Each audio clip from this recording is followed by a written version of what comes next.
सेठ बोला एक काम करो, जाओ कह दो सेठ जी मर गए। मर गए बदले का ऐसा थोड़ी है, इतना थोड़ी कह, अरे कह दे एक ढेला बचाना है, कह दे जा मर गए। अच्छा लोभी से कंजूस से हमें एक कथा याद आई। एक आदमी था, उसका नाम था दानचंद। अच्छा दरअसल दानचंद नाम भर था, काम का नहीं था, महाकंजूस, 1 रुपया खर्च ना करे। कोई गए कथा सुन, अरे बोले होगा कथा, कौन का खर्चा हो जाएगा, पैसा चला जाएगा। नाम था उसका दानचंद, लोगों ने हास्य में ही उसका नाम दानचंद रख दिया, जानबूझकर। दानी चाचा दानचंद। एक दिन घरवाई ने कहा कि कथा तो सुनते नहीं, पूजा पाठ करते नहीं, कम से कम गंगाई जी सफर या। अच्छा गंगा जी उसके घर से महाराज 12 किलोमीटर दूर थी।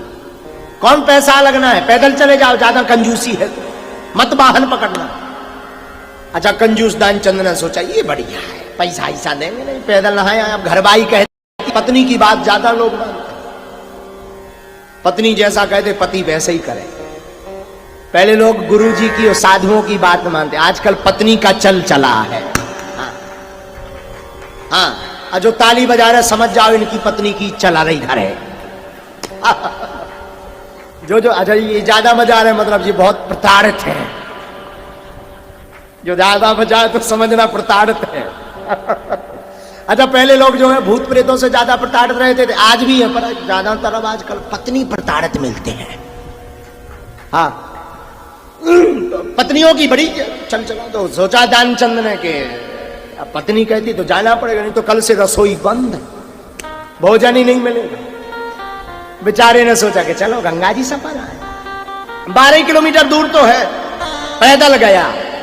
अब पैदल गया तो गंगा घाट में पहुंचा तो देखा कि हर जगह पंडा बैठे, पंडित जी तिलक लगाए, संकल्प पढ़ रहे, ओम विष्णु विष्णु विष्णु श्रीमद भगवतो महापुरुषस्य विष्णुराज्ञा।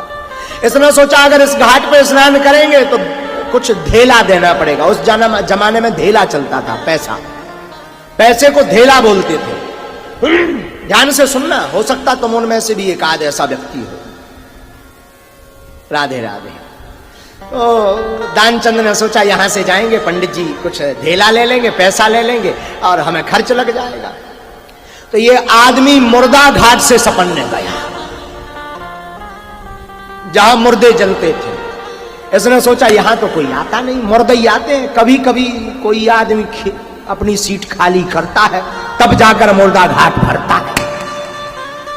जीवन में जब कभी कभी अपनी जिंदगी की सीट खाली करता तब जाकर के मुर्दा घाट भरता, तो कभी कभी मरता।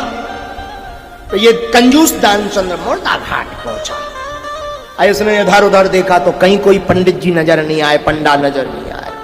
इसने कपड़ा रखे और नाक पकड़ी और गंगा जी में डुबकी लगाई, हर हर गंगे। भगवान ने सोचा चलो आज इस भक्त को छकाया जाए। सो भगवान शंकर जी ने एक पंडा का रूप धारण किया और जब तक सेठ जी ने हर हर गंगे करी तब तक भगवान उतई पे पंडा बन के प्रकट हो गए। बोले जजमान कल्याण हो। उसने जाओ गंगा जी में स्नान किया, अगल बगल देखा, आवाज आई कहीं से, और जब देखा तो सामने पंडा जी। बोले आप इधर कैसे, ये तो मुर्दा घाट है। ये तो कंजूस था कि जो भाग जाए। बोले आप इधर कैसे? शंकर जी बने हुए पंडा जी बोले हम तो हर जगह संतोषी ब्राह्मण है, यहीं पड़े रहते। कभी कभी कोई व्यक्ति यहां स्नान करने आता, जब कोई मर जाता तो 2-2 साल का राशन हमें दे जाता, हमारा काम चलता, हम संतोषी ब्राह्मण है। इसने सोचा सुना 2 साल का राशन, बोले हम तो ना दे, 1 दिन का। तो पंडा जी बोले हमें क्या लेना, मत दीजिए, आपकी इच्छा है, जजमान की इच्छा के ऊपर है, यजमान कितना देवे, पर कुछ देना तो पड़ेगा, गंगा स्नान किए तो नियम है। सेठ दानचंद कंजूस दानचंद बोला है नहीं, के ऊपर है, यजमान कितना देवे, पर कुछ देना तो पड़ेगा, गंगा स्नान किए तो नियम है। सेठ दानचंद कंजूस दानचंद बोला है नहीं, बोले उधार चल जाएगा। बोले जे ठीक है, बाद में आएगा सो बाद में देखा जाएगा। कंजूस दानचंद बोला 1 धेला हम आपको आपको उधार में दे रहे हैं, उधार कर दो, बाद में चुका दे। भगवान बोले हमें स्वीकार है। भगवान ने संकल्प पढ़वाया, इसने संकल्प किया, इसने जल्दी जल्दी सपरो उठाए कपड़ा और घर को भागा। इसने सोचा ये बढ़िया रहा, अब उधारी का मामला है, चुक जाएगा तो चुक जाएगा, देखा जाएगा। घर आया, घरवाई ने पूछा पत्नी ने, गंगा स्नान हो गए? हाँ बढ़िया से हो गए, बस एक धेला खर्च हो गया। कैसे? पंडा जी। ये बात कर ही रहा था, पूरी बात पत्नी को बताई नहीं, तब तक बाहर आवाज आई, जजमान का कल्याण हो। तो सेठ ने कहा जाओ जरा देख कर तो आओ कौन आया है। और जब बाहर आए तो पत्नी से पंडा जी बोले, सेठ जी कहाँ है? वो हमें एक धेला देने का संकल्प दे आए, उनसे कहिए कि वापस दे। सिटानी आई भीतर, तो बोले आपने कोई गंगा जी के पंडा जी को एक धेला देने को कहा था। सेठ बोला कहा तो था। बोले आ गए? बोले आ गई इतनी जल्दी? बोले हाँ वो तो आ गए। इसने आओ देखा ना था। बोले एक काम कर, जल्दी जा, अब वापस जाकर के कह दे पंडा जी को सेठ जी बीमार हो गए। तो पत्नी का झूठ क्यों बोलूं? अरे बोल एक धेला बचा ले जा। अब पत्नी गई, पत्नी करे भी क्या बेचारी, भागती हुई गई। भागती हुई वापस गई तो बाहर आकर के पंडा जी से बोली महाराज, और दरअसल सेठ जी की तबीयत खराब हो गई गंगा स्नान के बाद, तो वो लेटे हैं। तो पंडा जी ने कहा राम राम राम, वो गुरु किस काम का, जजमान बीमार पड़ा हो गुरु भाग जाए। तो बोले हम भागने वाले नहीं, एक काम करो तुम सेठ जी से कह देना चिंता ना करें, जब तक यजमान ठीक नहीं हो जाते तब तक हम यही रहेंगे। एक काम करो, तुम्हें कुछ नहीं, तुम तो भोजन का सामान दे दो, बस उतने से काम चलेगा। अब पत्नी भीतर आई, सेठ जी बोले क्या हुआ? बोले वो तो कह रहे हम यहीं रहेंगे, जब तक सेठ जी यानी तुम बीमार हो तब तक भगवान यहीं रहेंगे वो पंडा जी, और कह रहे कि रोज के खाने का दे दो, हम बनाते खाते रहे। सेठ बोला ये और नहीं आफत है। सेठ बोला एक काम करो, जाओ कह दो सेठ जी मर गए। मर गए? पत्नी कहा ऐसा थोड़ी है, इतना थोड़ी कह, अरे बस कह दे एक ढेला बचाना है, कह दे जा मर गए। अब पति ज्यादा ललकारने लगा तो बेचारी पत्नी करती भी क्या। तो पत्नी ने आकर कहा, सेठानी ने आके कहा पंडा जी से, ये महाराज सेठ जी मर गए, और रोने लगी। भगवान बोले अरे राम राम राम राम राम, मर गए? वो गुरु किस काम का, सेठ मर गया हो अंतिम संस्कार में सम्मिलित ना हो, वो गुरु किस काम का? बोले अब तो हम अंतिम संस्कार है। तो पत्नी बोली नहीं नहीं नहीं नहीं नहीं। अरे बोले तुम चिंता ना करो, अच्छा एक काम करो तुम भीतर की तैयारी करो, हम गांव के लोगों को बुलाए। और सेठानी जब तक मनाई करती रही तब तक भगवान ने अमिट रूप प्रगटे तही काला, भगवान ने अनेक रूप बनाए और घर घर जाके कह दिया कि सेठ जी दानचंद मार गए। और गांव के लोग जुड़ के आए, और सेठ जी परे ऊपर से सफेद कपड़ा उड़ा दो, सेठानी ने कि मरे जैसे लगे। तो सेठानी ने कहा भी एक काम करो, अबे भी हकीकत बता दो, एक धेला दे दो, क्या बिगड़ जाएगा। सेठ जी बोले नहीं चुप, हम मर गए। और सेठ पर लेट गया। सेठानी ने ऊपर से सफेद चादर लगा दिया, तनक सो गुड़ लगा दो, सो माछी फिनक मक्खी।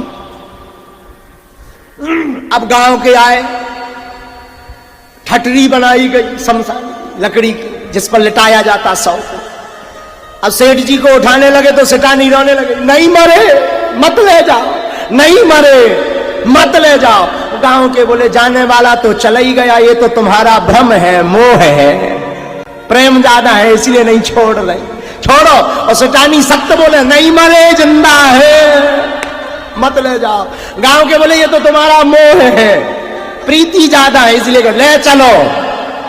भगवान सोचने लगे आदमी बड़ा विचित्र है, धन्य सेठ मर चाहे गया पर एक धेला नहीं दे रहा। अब कंजूस दानचंद महाराज ऊपर लेटाओ सने की ले गए, राम नाम सत्य है। भगवान ने सोची अब ही जग जा, कह दे, पर वो बड़ा कंजूस। भगवान बोले आज तक हम भक्तों को छकाते रहे, पहली बार ऐसा आदमी मिला जिसने हमें छका लिया। महाराज बड़ी बात तो सुनिए, वो दानचंद्र मरघटा पहुंच गया, घरवाई घर पर रोती रही तो गांव की औरतों ने पकड़ लिया, बोले मत जाओ। वो बोली नहीं जाना, वो जिंदा है, मार देंगे, बार देंगे, जला देंगे। तो गांव की लुगाई बोली, स्त्री औरतें बोली वरना तो है मर गए। तो बोली नहीं मरे। अरे बोली यही तो मोह है तुम्हारा, चुप बैठ, शांत बैठ घर। सेठ जी सच में जिंदा थे। अब महाराज पहुंचे, गांव के लोग पहुंचे, सब क्रियाक्रम करवाया गया, तैयारी करवाई गई, सब तैयार है। सेठ कंजूस, दानचंद्र बड़ा कंजूस। अब भगवान ने देखा आग लगने वाली पर ये जग नहीं रहा, है जिंदा। भगवान ने कहा यार बड़ा विचित्र मिला। भगवान ने सोचा, भगवान ने सबको कहा भैया रुको, हम जरा इसके कान में एक मंत्र दे दें। भगवान कान के पास पहुंचे, बोले सेठ जी हमें पता है तुम जिंदा हो, एक काम करो जग जाओ। सेठ ने धीरे से ऐसे देखा, एक आंख खोल के, और देखा वही पंडा जी से, फिर आंखें बंद कर ली, फिर मर गया। भगवान कान में बोले आया हूं बैकुंठ से, आया हूं बैकुंठ से, तुमसे नाता जोड़। भगवान बोले हम बैकुंठ से आए तुमसे नाता जोड़ने के लिए। सेठ जी ने सोचा अरे जी तो भगवान आए, और भगवान आए जहां इतना सुना उसने फिर आंखें खोली और धीरे से देखा सोई पंडा जी फिर नजर आए, फिर आंख बंद। भगवान फिर बोले आया हूं बैकुंठ से, तुम हित नाता जोड़, मांग ले वरदान कछु। भगवान बोले कछु वरदान मांगो। सेठ जी ने सोचा भगवान होंगे तो ठीक है, तो बोले महाराज और कछु नहीं चाहने, ढेला दीजो छोड़। जो एक ढेला हमने आपको दिया था वो छोड़ दो। भगवान बोले भाड़ में जाओ, छोड़ दो, जग जाओ। और महाराज वो मंत्र दिया, भगवान प्रकट भय, और जहां प्रकट भय सो सेठ जी तुरंत कपड़ा पड़ा हटा के बैठ गए। गांव के डर गए, बोले भूत आ गया, भूत आ गया, भगे गांव के। अब भगवान समझाएं भूत नहीं, जो सेठ जी है कंजूस दानचंद्र। बोले नहीं हम नहीं मानते। सेठ जी का हाथ पकड़ा, घर पे लेके आए, घरवाई सेठानी ने प्रणाम किए। सेठ जी बोले, भगवान बोले कहो कैसी रही? सेठ जी बोले ठीक रही। सेठ जी पूछने लगे तुम बताओ महाराज कैसी रही? भगवान बोले तुम्हारे जैसो भक्त आज तक नहीं मिलो। बोले क्यों? बोले कंजूस बहुत देखे पर तुम्हारे जैसा कंजूस नहीं देखा। मरने को चाहे तैयार रहा पर एक ढेला दान नहीं दिया। तो ध्यान रखिएगा, यहाँ दम दम में होती है पूजा, सर झुकाने की फुर्सत नहीं है।